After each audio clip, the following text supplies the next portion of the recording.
बॉलीवुड की दुनिया में कभी कभी बड़ी उम्मीदों के साथ मूवी रिलीज होने वाली होती है, लेकिन उनके आंकड़े वो एक्सपेक्टेशन से खरे नहीं उतर पाते। आज हम ऐसी एक मूवी के बारे में बात करेंगे जिसके रिलीज से पहले काफ़ी उम्मीदें थी, लेकिन जब वो मूवी रिलीज हुई तो बिल्कुल भी एक्सपेक्टेशन के मुताबिक साबित नहीं हुई। हाल ही में आलिया भट्ट की जिगरा मूवी रिलीज हुई थी, जिसके रिलीज से पहले काफ़ी उम्मीदें थी, मूवी से काफ़ी हाइट्स बनाई गई थी, लेकिन वो ऐसा कुछ भी नहीं कर पाई और एक फ्लॉप कैटेगरी में शामिल हो गई। तो आज हम वही देखेंगे कि ऐसे कौन से रीजंस थे जिसकी वजह से जिगरा मूवी, जिससे इतनी उम्मीदें थी, वो फ्लॉप साबित हो गई। चलिए शुरू करते हैं। Weak story line and predictable plot. भाई सबसे जो मेन रीज़न है वो इसकी वीक स्टोरी लाइन। भाई कोई भी मूवी हो, जब तक उसकी स्टोरी लाइन अच्छी नहीं होगी वो दर्शकों को अपनी ओर आकर्षित नहीं कर पाएगी। और आज के टाइम आप बॉलीवुड देख रहे हो, भाई अगर कोई अच्छी मूवी आ रही है तो उसकी स्टोरी लाइन थोड़ी यूनिक मिलती है।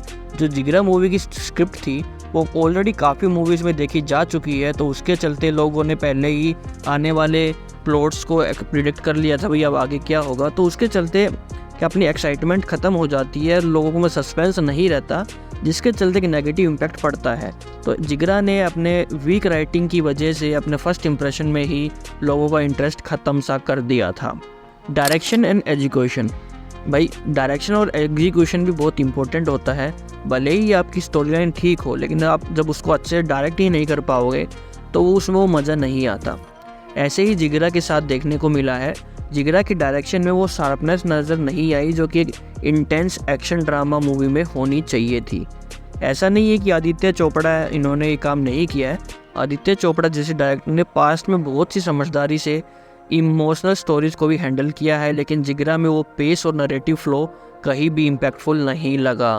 पुअर एडिटिंग और पेसिंग ने मूवी के ड्रामेटिक मोमेंट्स को भी डल सा बना दिया। Miss casting and underwhelming performance.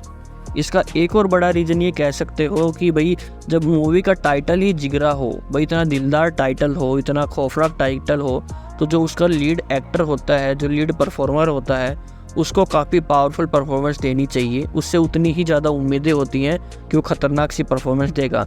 लेकिन इस टाइटल के बावजूद भी जो इसका लीड एक्टर था, उसकी परफॉर्मेंस ऑडियंस की उम्मीदों से काफ़ी नीचे रही। कैरेक्टर के इमोशनल डेप्थ को पोर्ट्रे करने में बहुत सी कमी नज़र आई और सपोर्टिंग कास्ट भी फिल्म को अपलिफ्ट करने में फेल सी नज़र होती आई थी। Lack of strong marketing and promotion. भाई आज के बॉलीवुड लैंडस्केप में आप ये देखोगे मार्केटिंग और प्रमोशन का बहुत बड़ा रोल है।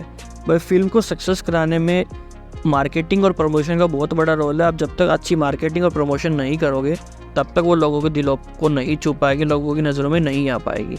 फिल्म के ट्रेलर और टीजर जो बज़ क्रिएट नहीं कर पाए, वो जो ऑडियंस को सिनेमा तक नहीं खींच पाए, वही एक कमी रह गई थी। डिजिटल और सोशल मीडिया प्लेटफॉर्म पर भी इस फिल्म का प्रेजेंस उतना स्ट्रॉन्ग नहीं था जितना होना चाहिए था।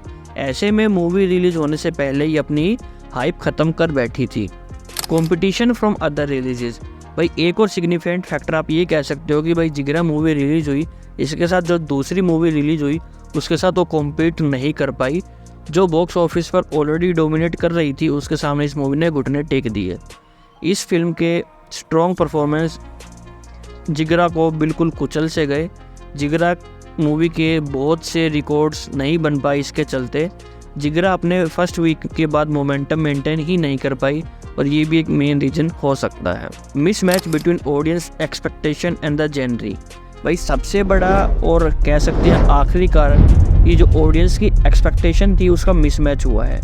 जिगरा को initially gritty action pack drama के रूप में मार्केट किया गया था, लेकिन जो फाइनल प्रोडक्ट स्क्रीन पर आया उसने एक्शन और इमोशंस के बीच बैलेंस ही नहीं बनाया। भाई वो बिल्कुल भी अपना बैलेंस खो बैठी, एक्शन और इमोशंस को दोनों मिक्स कर दिया, एक जो बैलेंस होना चाहिए वो नहीं कर पाई। जब आप एक इंटेंस फिल्म एक्सपेक्ट करते हैं और आपको अंडरवेलमिंग एक्शन और फोर्स्ड मेलोड्रामा मिलता है तो आप डिसअपॉइंटमेंट तो होना तय ही तय है। जिगरा के टोन और कंटेंट ने अपनी टारगेट ऑडियंस को कंफ्यूज किया और इसलिए फिल्म का वर्ड ऑफ माउथ भी नेगेटिव गया।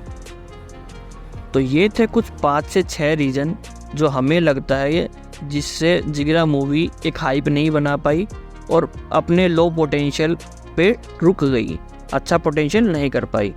बॉलीवुड में कभी कभी बड़ी कास्ट और प्रोडक्शन वाली फिल्म भी सक्सेसफुल नहीं होती, जब तक उसकी कहानी और एग्जीक्यूशन सॉलिड ना हो, तो इस बात को ध्यान में रखना चाहिए। तो आपको क्या लगता है कि जिगरा ने आपको भी डिसअपॉइंट किया तो आपके पॉइंट ऑफ व्यू से उसके क्या रीजंस थे? जो हमने बताए वही थे या आप कुछ और सोचते हो? हमें कमेंट्स में बताइए। अगर आपको ये वीडियो थोड़ी भी इंसाइटफुल लगी, लाइक शेयर सब्सक्राइब जरूर करें, भूलिएगा नहीं। मिलते हैं अगली वीडियो में एक नई एनालिसिस के साथ। तब तक जय हिंद, जय भारत।